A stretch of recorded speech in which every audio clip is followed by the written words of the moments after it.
Hey guys, welcome back to Investopedia India, World of Wealth Creation with Shefali Garg. Guys, आज का video बहुत important है क्योंकि इस वीडियो का हर एक वर्ड आपको वेल्थ क्रिएट करने में, एक अच्छा पोर्टफोलियो बनाने में बहुत हेल्प करने वाला है। ये वीडियो आज बना के आप लोगों के सामने प्रेजेंट करने का रीज़न है कि अभी जो मार्केट है वो एक्सट्रीमली वोलेटाइल है। जो मार्केट सेंटिमेंट है वो बहुत ही डरा हुआ है और बहुत ज़्यादा कंफ्यूज्ड है because of the US elections, because of the pandemic, because of the Indian economy, because of being lockdown being imposed on several parts of the world, because of good market activity in India, because of this festive season, people are confused. कुछ stocks है जो tremendous rally show कर रहे हैं and I am not talking about some small cap और mid cap stocks जो बहुत ज़्यादा ऑपरेटर ड्रिवन होते हैं, but I am talking about blue chip stocks like HDFC। कुछ स्टॉक्स है जो बहुत ज़्यादा एकदम से गिरावट शो कर रहे हैं। Again I am talking about blue chip stocks like Reliance. तो इस तरह के मार्केट एनवायरनमेंट में जब लोगों में ये रूमर्स है कि मार्केट ऑलरेडी बहुत ज़्यादा रैली शो कर चुका है, बुल फेस के पीक पर है, अब एक भयंकर गिरावट आने वाली है, बेयर फेस की ये स्टार्टिंग है और इस तरह की बहुत सारी चीज़ें मुझे सुनने को मिल रही हैं। मैं जब अपने PMS के पोर्टफोलियो मैनेजमेंट के कस्टमर से कॉल पे बात कर रही हूँ तो I am getting to understand लोगों का माइंडसेट। अभी at this point of time एक कॉमन इन्वेस्टर जिसे बहुत ज़्यादा फाइनेंसेस का नॉलेज नहीं है, वो दोनों चीज़ें जिसका उसे शिकार नहीं होना चाहिए वो हो रहा है। FOMO, fear of missing out, इसका भी ट्रैप हो रहे हैं इन्वेस्टर्स, और पैनिक बाइंग, पैनिक सेलिंग का भी ट्रैप हो रहे हैं इन्वेस्टर्स। तो वो इन्वेस्टर्स जिन्हें मैं टाइम टू टाइम गाइड कर रही हूँ, जिनका पोर्टफोलियो में मैनेज कर रही हूँ, उन्हें तो मैं बचा ले रही हूँ, लेकिन आप जैसे बहुत सारे लोग हैं जो इन ट्रैप्स में फंस के गलत डिसीजंस ले सकते हैं। एंड इसीलिए इस प्लेटफॉर्म पे I wanted to try my level best कि आप लोग इसका प्रे ना बने, आप लोग इसमें ना फंसे एंड आप एक बहुत अच्छा पोर्टफोलियो क्रिएट करें, बहुत सक्सेसफुल तरीके से वेल्थ क्रिएशन कर पाए। इस वीडियो में हम समझेंगे क्या वो वेपन्स है जिससे मार्केट की सेंसिटिविटी, वॉलेटिलिटी के बावजूद आप इसमें बेनिफिशियल हो सकते हैं। क्योंकि प्लीज अंडरस्टैंड, मार्केट की ब्यूटी है ये वॉलेटिलिटी, ये सेंसिटिविटी। इसीलिए इसे कहा गया है Sensex, which stands for sensitive index. तो मार्केट हमेशा वोलेटाइल होगा।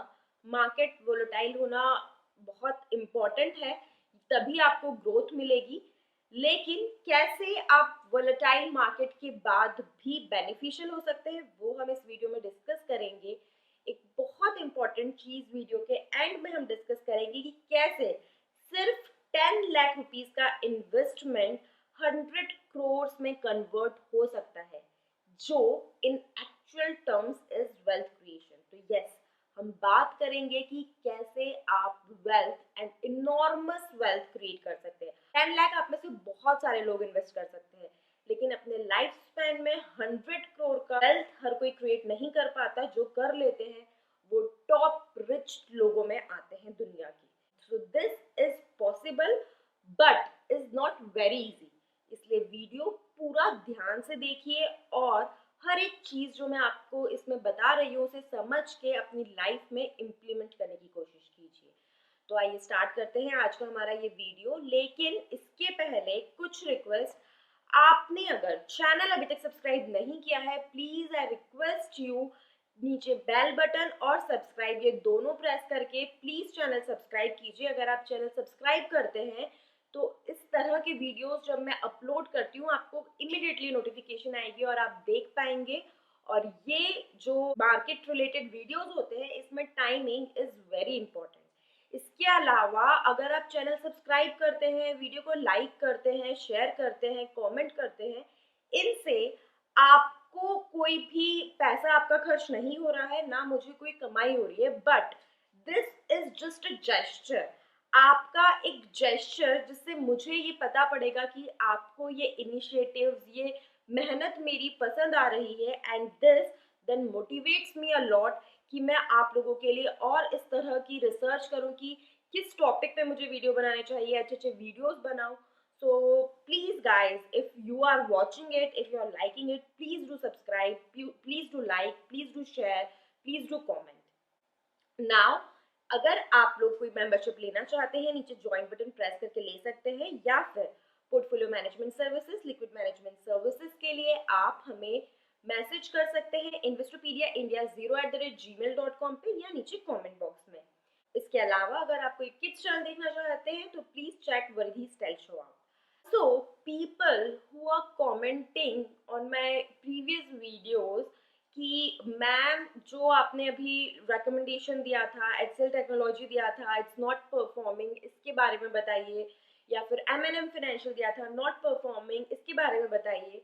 तो प्लीज ट्राई एंड अंडरस्टैंड आपकी मल्टी बैगर की या स्टॉक के परफॉर्म करने की क्या डेफिनेशन है, ये मुझे नहीं पता, लेकिन मैं बार बार आप लोगों को ये बताना चाहती हूँ और बताती हूँ इनफैक्ट कि स्टॉक मार्केट में आज इन्वेस्ट करा और 2 दिन में 3 दिन में 30%, 40%, 50% रिटर्न हमेशा पॉसिबल नहीं है.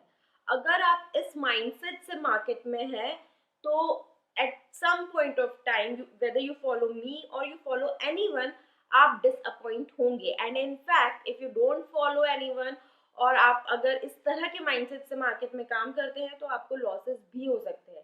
So it's my humble request, please एक तो ये वीडियो पूरा देखिए, समझिए कैसे ये मार्केट इकलौती ऐसी जगह है जहां आप एक मिडिल क्लास पर्सन होते हुए भी रिचेस्ट की कैटेगरी में आ सकते हैं, 10 लाख से 100 करोड़ का वेल्थ क्रिएट कर सकते हैं. क्या वो वेपन्स है जिसकी जरूरत है, लेकिन अगेन पैसे वही इन्वेस्ट कीजिए जो आप कंफर्टेबली कर सके. फोमो और पैनिक बाइंग, पैनिक सेलिंग से दूर रहिए. So now let's start. Mister Ramesh Damani का नाम आप सबने सुना होगा. Mister Ramesh Damani is a very known person in stock market. उन्होंने एक बहुत अच्छी चीज कही थी कि जो स्टॉक मार्केट होता है उसमें 2 तरह के लोग होते हैं. एक वो लोग होते हैं जिनके पास में पैसा होता है लेकिन एक्सपीरियंस नहीं होता. दूसरे वो लोग होते हैं जिनके पास एक्सपीरियंस होता है बहुत सारा एंड पैसा भी होता है. तो ऐसे लोग जिनके पास एक्सपीरियंस होता है और पैसा होता है, बुल फेज जब एंड होती है उनके पास में बहुत सारा पैसा इकट्ठा हो जाता है. लेकिन ऐसे लोग जिनके पास सिर्फ पैसा है, एक्सपीरियंस नहीं है, वो बुल फेज जब एंड होती है तो उनके पास इकट्ठा हो जाता है बहुत सारा एक्सपीरियंस. तो guys, market, stock market is really tricky, very sensitive, and this is the only place you can give multi-fold returns and create a lot of wealth for you, but conditions apply. You have to be strategic. It's not that easy. Earning money is never easy. अगर इतना easy होता तो हर कोई कमा लेता, right? अगर market में कोई पैसे कमा रहा है, उस दिन कोई दूसरा है जो गवा रहा है. Never ever forget this and you will always be in profit. अब मैंने बहुत लोगों से बात करी और बहुत लोगों के मन में ये चल रहा है कि मार्केट यार बेयर फेज में एंटर होने वाला है, मार्केट में गिरावट आने वाली है. आप डरते क्यों हो बेयर फेज से? आप क्यों डरते हो गिरावट से? एक अच्छा इन्वेस्टर वो होता है जो चाहे बेयर फेज हो, चाहे गिरावट हो, चाहे बुल फेज हो, तेजी हो, दोनों ही कंडीशन में जिसे अपॉर्चुनिटी दिखे. एक अच्छा पोर्टफोलियो वो होता है जो चाहे मार्केट बेयर फेज में हो, गिरावट में हो, या बुल फेज में हो, तेजी में हो, दोनों में प्रॉफिट शो करे. बुल में होगा प्रॉफिट ज्यादा होगा, बेयर में होगा प्रॉफिट कम होगा, लेकिन ऐसा नहीं कि वैनिश ही हो गया portfolio. So this is really important guys, and that is why मैंने जो ये पोर्टफोलियो मैनेजमेंट सर्विसेज लॉन्च की है वो इसीलिए करी है कि आई वांट आप लोग जब इतना अपना hard and money stock market में लगा रहे हैं इतने होप्स के साथ में, तो जस्ट बिकॉज ऑफ अनअवेयरनेस आप लोग अपना पैसा गवा ना दें. क्योंकि मेरे हमेशा पोर्टफोलियो बनाने में यही स्ट्रेटेजी रहती है कि आपका पैसा ग्रो होना चाहिए in all the aspects, plus defensive भी होना चाहिए. आपको ग्रोथ मिलनी चाहिए और डिप्लीट तो पैसा बिल्कुल नहीं होना चाहिए. एंड ट्रस्ट मी, मेरे पास में पोर्टफोलियो रिव्यू में, पोर्टफोलियो मैनेजमेंट में जो ऑलरेडी एग्जिस्टिंग लोगों के पोर्टफोलियो आते हैं, really I feel so bad for them. बहुत बुरे बुरे पोर्टफोलियोज मेरे पास आते हैं। सो मार्केट में ये डरने वाली बात नहीं है कि मार्केट बेयर फेज में जा रहा है या बुल में। These both are sides of a single coin. डरने वाली बात यह है कि आप किन स्क्रिप्ट्स में पैसा लगा रहे हो, क्योंकि ये एक बहुत बड़ा मिथ है कि जब मार्केट बुल फेज में जाएगा हर स्टॉक परफॉर्म कर देगा। ये ट्रेडर्स के लिए जो बुल में वो लोग बुल में ही लेके टाइम बिंग रुक के और फिर बेच देते हैं, उनके लिए it's fine. For investors who invest their money and keep it for long term, उनके लिए ये स्ट्रेटेजी की किसी भी स्क्रिप्ट में पैसा लगा देना is a very wrong strategy. क्यों, ये अभी हम फैक्ट्स एंड फिगर्स के बेसिस पे बात करेंगे, लेकिन इसके पहले मैं अभी दो एग्जाम्पल आपसे डिस्कस करना चाहूंगी। HDFC, अगर आपको याद हो, इसके पहले वाले क्वार्टर के जो रिजल्ट्स आए थे, HDFC के शेयर्स बहुत ज़्यादा फॉल हुए थे, क्योंकि जो इंस्टीट्यूशनल इन्वेस्टर्स का जो पूरा डिक्लेरेशन होता है वो जब आउट हुआ था, क्योंकि चाइना बैंक ने थोड़ा सा स्टेक बढ़ा दिया था and that was highlighted in media, and लोगों को लगने लगा कि चाइना की स्ट्रेटेजी है वो पूरा टेक ओवर कर लेगी, and the stock prices came to down 1500-1600 के लेवल स्टॉक ने टच कर लिए थे, और आज again the stock is trading at 2100।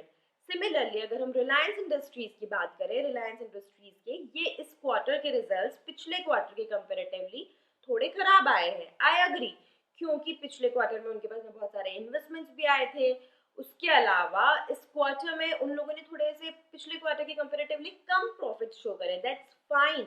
लेकिन आप लॉन्ग टर्म पर्सपेक्टिव देख रहे हो, कंपनी का लॉन्ग टर्म बिजनेस स्ट्रेटेजी देख रहे हो, everything is perfect.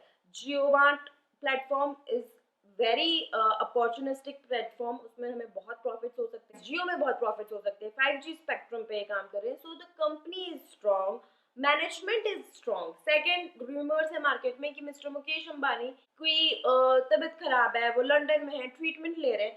First of all this is not yet proved, so ये रूमर्स भी हो सकते हैं। And even if this is true, क्या आपको लगता है इतनी बड़ी कंपनी जिसमें across the world investors इतनी heavy investing कर रहे हैं is run just by one person, और उस एक बंदे को अगर कुछ हो जाता है तो कंपनी क्या रातों रात बंद हो जाती है? This is why market is called sentiment driven।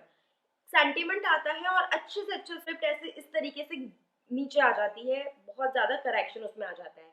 And this is the golden opportunity for investors like you and me, जो इसमें बाइंग कर सकते हैं, क्योंकि हम वो बड़े बड़े ऑपरेटर्स और इंस्टीट्यूशनल इन्वेस्टर्स तो है नहीं जिन्हें इनसाइडर इंफॉर्मेशन मिल जाएगी, या फिर जो खुद मार्केट को रेगुलेट करके स्टॉक को मैनिपुलेट कर लेंगे। हम इस तरह की जो कंडीशंस होती है, जब अच्छे स्टॉक्स बहुत वैल्यू रेट्स पे मिलते हैं, बहुत अच्छे रेट्स पे मिलते हैं, उसमें हमें नहीं ग्रैब कर लेना चाहिए, वो अपॉर्चुनिटी मिस नहीं करनी चाहिए, क्योंकि स्टॉक मार्केट में दो ही चीजें हैं, अच्छी स्क्रिप्ट ग्रैब करनी है और अच्छे रेट्स पे ग्रैब करनी है, and you will be in profit. Now आपकी स्क्रीन पर है ये कुछ जो वर्ल्ड वाइड बहुत फेमस मार्केट्स है, उनका डेटा मैं आपके सामने लेके आई हूँ। डॉ जोन्स 1922 से 1929, ये 8 साल का अगर हम डेटा देखें तो जो लोएस्ट लेवल इस सेंसेक्स ने टच किया था दैट वाज 60, और जो हाईएस्ट टच किया था दैट वाज 380। तो कितने टाइम्स ग्रो करा just in 8 years of span? 6x। In 1949, Dow was 162, and in 1966 it came up to 995. Again, how many times it grew? 6x.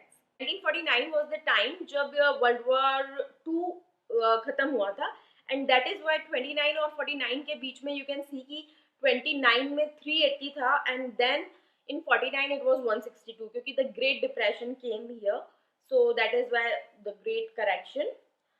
अगर हम बात करें निक्की की, जापानीज इंडेक्स 1964 से 1985, just a span of 25 years, and the market grew from 1357 levels to 38,916 levels, that is 29 times। This was the time when the country in 1960s country hosted the Olympic Games, and till then no one actually knew the potential in Japan, and since then it's continuously growing। If we talk about gold, it grew from 35 to 850, 24 times. Dow again from 1982 to 2000, it grew from 1000 to 11,722, 11 times. Sensex, Indian market, from 1989 to 92, just 4 years, grew from 685 to 4,500, 6.5x. Guys, here I would like to highlight ये जो 89 से 92 वाला phase है जब 6.5x Indian stock market बढ़ा है, this is the time of mister Harshad Mehta, जो अभी बहुत ज्यादा इन ट्रेंड है. हर्षद मेहता स्कैम 1992 सीरीज जो बहुत ज्यादा ट्रेंड कर रही है ओटीजी प्लेटफॉर्म पे. So this was the time. So we should be thankful to mister Mehta, क्योंकि आज हम जहाँ है उसमें कहीं ना कहीं उनका कॉन्ट्रीब्यूशन बहुत ज्यादा है. उसके बाद oil rose from 2003, it was on the levels of 33, and 2013 it reached to level of 144.5x. Talk about Sensex from 2004 to 2008, it was at the levels of 4,750 in 2004, and then in just 4 years, in 2008 it reached to 20,286, again 4x. Talk about 2010, market was at 15,152. Sensex was 15,152 in 2010, and right now in 2020, the highest it has touched is 40,869. So if we compare from 2010 levels 15,152, the rally, the bull phase, the growth is 2.7x, only 2.7 times, not even 3 times. So looking at the data, do you feel, क्या आपको लगता है कि हमने बहुत ज्यादा bull run show कर दिया है and this is the high time when market should crash और the market should fall just because कि हम इतने टाइम से बुल रन में हैं? No, it can be that market अभी और 10 साल 15 साल रैली शो करे, बुल फेज में रहे. हमने सिर्फ 2.7x growth touch की है, wherein there are countries like Nikkei, Japan, wherein they achieved 29x growth. And why I am saying this, that we can achieve this growth, because there are multiple reasons why I am saying this. ये जो मैंने आपके सामने examples show करे, Japan का, निकी का या फिर डॉ का, तो ऐसा नहीं है कि continuously 20 साल 25 साल निकी बढ़ता ही रहा. टाइम टू टाइम कंसोलिडेशंस, करेक्शंस उसमें आए होंगे. ये करेक्शंस, ये कंसोलिडेशंस हमारे स्टॉक मार्केट में भी आ रहे हैं, राइट? अभी कोरोना पेंडेमिक की वजह से मार्केट क्रैश हुआ था, it rebound, regained its levels, क्योंकि पोटेंशियल है. India is a country which is a developing economy which is growing at a very fast pace, और हमारी सबसे बड़ी जो स्ट्रेंथ है, जो हमारी वीकनेस भी होती थी, हमारी population, this now is our strength, क्योंकि हमारा जो डोमेस्टिक कंजम्पशन है that is very high.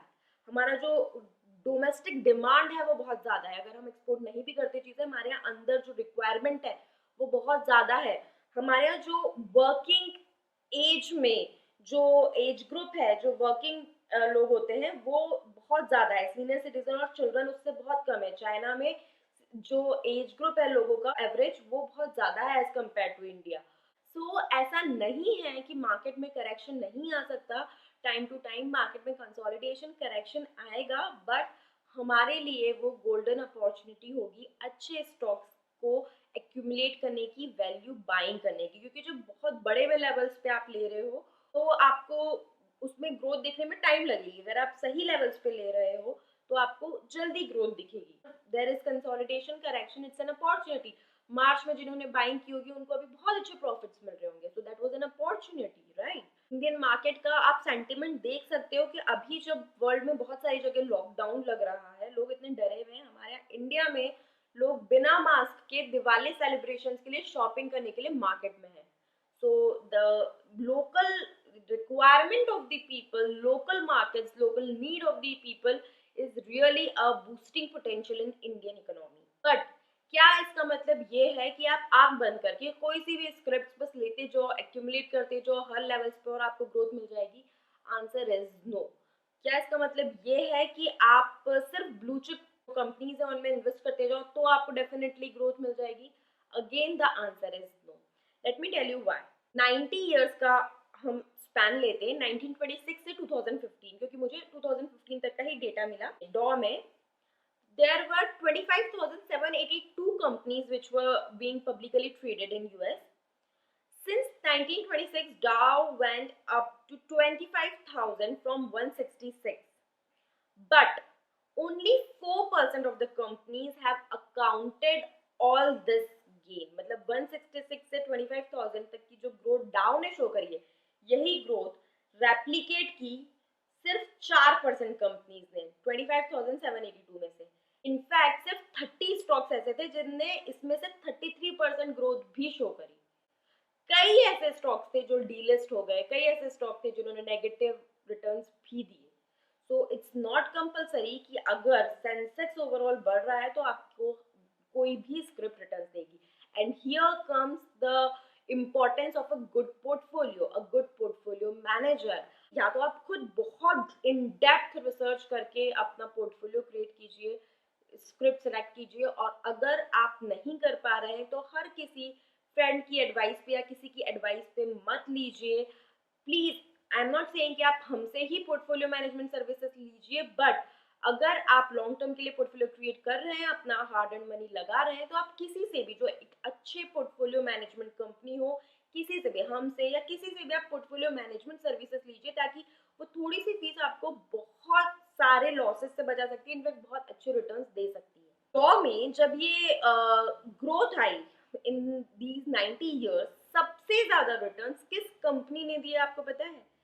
The company was Philip Morris, now it's known as Altria Group. This company manufactures cigarettes, tobacco. Yes, it's a fact. Worldwide, her country में जो top company जो बहुत अच्छी जिसने growth दी है, growth includes dividend, वो लाई कर रही है इधर टबैको कंपनी की कैटेगरी में या लिकर कंपनी की कैटेगरी में। If you talk about Japan, Japan की number 1 company Japan American tobacco. जो फिलिप मॉरिस मैंने आपको बताया, इसने ग्रोथ दी 2 million times in these 90 years. So really the number is huge. This includes the dividend paid by the company.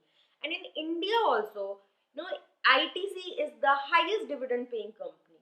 These companies manufacture thing which is habit driven. अगर आपको आदत है स्मोक करने की या ड्रिंक करने की, आप वो नहीं छोड़ोगे, part of your life.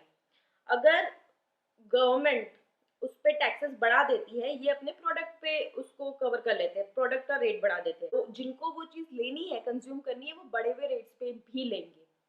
Government इसे बैन इसलिए नहीं करती क्योंकि गवर्नमेंट का भी एक बहुत मोटा रेवेन्यू इससे आता है। ये हमने लॉकडाउन में देखा कि गवर्नमेंट ने जब लॉकडाउन हटाया, सबसे पहली चीज़ें जो जिन पे से लॉकडाउन हटाया गया वो ये थी, क्योंकि इससे गवर्नमेंट को बहुत हैवी रेवेन्यूज आते हैं। सो this is a fact. Does this mean कि आप सिर्फ टबैको कंपनी में इन्वेस्ट कर लीजिए? नहीं, there is a strategy. You have to be vigilant. आपको बहुत सारी चीज़ें ट्रैक करनी है। कंपनी का corporate governance is a very important factor, financials, business model is very important. कई ऐसी कंपनीज है जिनमें कोई प्रॉब्लम नहीं होती, लेकिन वो आज की कंपनीज है, वो कल उस प्रोडक्ट की जरूरत हो या ना हो, the growth depends totally on that. Kodak, for an example, was number 1 company, but it vanished, it went bankrupt. Why? Because people started clicking photographs on their mobile. They started keeping this in digital platforms, Google Drive पे. They didn't want to print, and that's why the industry vanished. इसलिए अभी जैसे आपको मैंने recommendation किया था, मैंने LTTs दिया था. I suggested LTTs at levels of 1100, and currently it's being traded at 1600-1700 levels. So see, ये जो कंपनी है, मैंने जब रीजन बताया था, मैंने यही कहा था कि this is the company which is for coming times. Happiest minds is the company for coming times. आपको सजेस्ट किया था मॉइल, क्यों? क्योंकि वो जो इलेक्ट्रिक कार्स आने वाली है उसके से रिलेटेड प्रोडक्ट बना रही है, केमिकल्स बना रही है, सो जो उसकी बैटरी में लगेंगे। तो इस तरीके से you have to be far sighted कि आने वाला टाइम किस चीज का। क्यों रिलायंस हमेशा लीडर रहा? इस पेंडेमिक में जब सब डाउन था, रिलायंस ने ग्रोथ शो करी। वाई? रिलायंस का शेयर 900 के लेवल से 2300 तक पहुंच गया just in this 8 months which were difficult times of pandemic. क्यों? क्योंकि रिलायंस ने ये चीज जान ली थी कि अगर वो सिर्फ ऑयल पे डिपेंडेंट रहा, it can be a problem. It became from At the right time, it switched from oil to chemical, and at the right time, it switched from chemical to telecom to retail. So this timing, this far-sightedness is really very, very important. Now, coming on to the last part of the video, कैसे 10 लाख रुपए invest करके आप convert कर सकते हो 100 crores में। आपकी screen पर एक चार्ट है। There is a person who started saving at the age of 25, the other person who started at 35, and the third person who started at 40. 40 पे जिसने स्टार्ट किया वो डबल अमाउंट सेव कर रहा है as compared to those who started at 25 and 35. And you can see when they reach the age of 65, the difference in their returns. Let me explain it to you with a simpler example. If there are two persons, person A and person B, person A starts saving at 18 years and person B starts saving at 25 years. Person A stops saving at 25 years, मतलब 18 साल से 25 साल, सिर्फ 8 साल person ए ने save किया, 50,000 रुपए हर साल, 50,000 रुपीज पर ईयर सिर्फ 8 साल के लिए सेव किया पर्सन ए ने, लेकिन 18 इयर्स की एज से स्टार्ट कर दिया था। पर्सन बी ने 25 इयर्स की एज के बाद सेविंग स्टार्ट कर दी और फिर 62 इयर्स तक करती रही वो सेविंग, यानी 38 इयर्स सेव किया और 50,000 रुपीज पर ईयर सेव किया, राइट। मतलब पर्सन ए ने टोटल कितना सेविंग की, 4 लाख की, और पर्सन बी ने सेविंग की 19 लाख, 19 लाख की। बट जब ये दोनों 40 इयर्स के हुए, पर्सन ए के पास थे 55.85 लाख, वेयरिंग पर्सन बी के पास थे सिर्फ 27.82 लाख। 50 इयर्स के जब ये हुए, पर्सन ए के पास थे 2.25 करोड़, वेयरिंग पर्सन बी के पास थे 1.22 करोड़। 60 इयर्स के जब ये हुए, पर्सन ए के पास थे 12.08 करोड़ एंड पर्सन बी के पास थे 6.71 करोड़, जस्ट हाफ। ज्यादा सेविंग, ऑलमोस्ट 6 टाइम्स ज्यादा सेविंग करके जो रिटर्न्स आए वो हाफ आए पर्सन बी के। ये रिटर्न्स आए जब हमने इंटरेस्ट कंपाउंडिंग लिया है 15% पे, जो कि बहुत इजीली अचीवेबल है स्टॉक मार्केट में अगर आप सही इन्वेस्टमेंट्स करते हैं तो।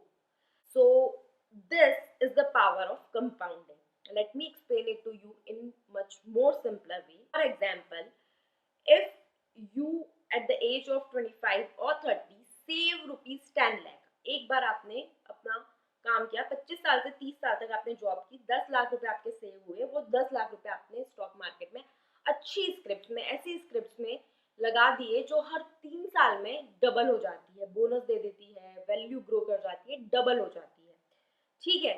अब आपने ये पैसा इन्वेस्ट करके छोड़ दिया 30 साल के लिए, मतलब 10 बार आपका पैसा डबल होगा। सबसे पहले बार 3 साल के बाद में जो 10 लाख आपने लगाए थे वो हो गए 20 लाख, उसके बाद 3 साल यानी 6 साल में आपका 20 लाख हो गया 40 लाख, फिर 9 इयर्स में हो गया 80 लाख, 12 इयर्स में हो गया 1.6 CR, 15 इयर्स में हो गया 3.2 CR, 18 इयर्स में हो गया 6.4 CR, 21 इयर्स में हो गया 12.8 CR, 24 इयर्स में हो गया 25.6 CR, 27 इयर्स में हो गया 51.2 CR एंड 30 इयर्स में ये हो गया 102.4 crore. So total investment 10 lakh, total time 30 years which is very normal. Working age किसी भी बंदे की 30 साल नॉर्मल है। बंदा अगर 25 साल की एज में या 30 साल की एज में भी अगर स्टार्ट करता है तो 60 पे रिटायर होगा। 30 से 60 30 साल आपने काम किया, सिर्फ 10 लाख रुपए आपने इन्वेस्ट करके छोड़ दिया और 30 साल बाद जब आप रिटायर हुए तब आपने अपना वो 10 लाख रुपए निकाला, तो the value is 100 crore. This is called wealth creation. 10 lakh हर कोई सेव करता है लेकिन सही टाइम पे सही जगह पे नहीं करता, और इसीलिए 100 करोड़ हर कोई नहीं अचीव कर पाता, वेल्थ हर कोई नहीं क्रिएट कर पाता, टॉप रिच की कैटेगरी में हर कोई नहीं आ पाता। So this requires intelligence, patience and correct strategy. इसलिए गाइस, जो बहुत फास्ट रिटर्न्स की आप लोग जल्दी में रहते हो कि आज स्क्रिप्ट मिले, कल दौड़ जाए, परसों हम बेच दें और हमको 25% 30% के रिटर्न्स मिल जाए और हम खुश हो जाए। Please think broader then that. आप जब किसी कंपनी के स्टॉक्स में इन्वेस्ट करते हो, आप उस कंपनी का पार्ट बनते हो, आप पार्टनर बन जाते हो। कोई और अपना पूरा दिमाग लगा के बिजनेस करके आपको पैसे कमा के दे रहा है, तो उस पैसे का आप फायदा उठाइए ना, उस ग्रोथ का फायदा उठाइए। Why you just want to be a trader. I hope आपको इस वीडियो का कॉन्सेप्ट समझ में आया, ये वीडियो अच्छा लगा। अगर ऐसा है प्लीज इसे लाइक कीजिए, शेयर कीजिए एंड चैनल सब्सक्राइब करना मत भूलिए। Thank you so much.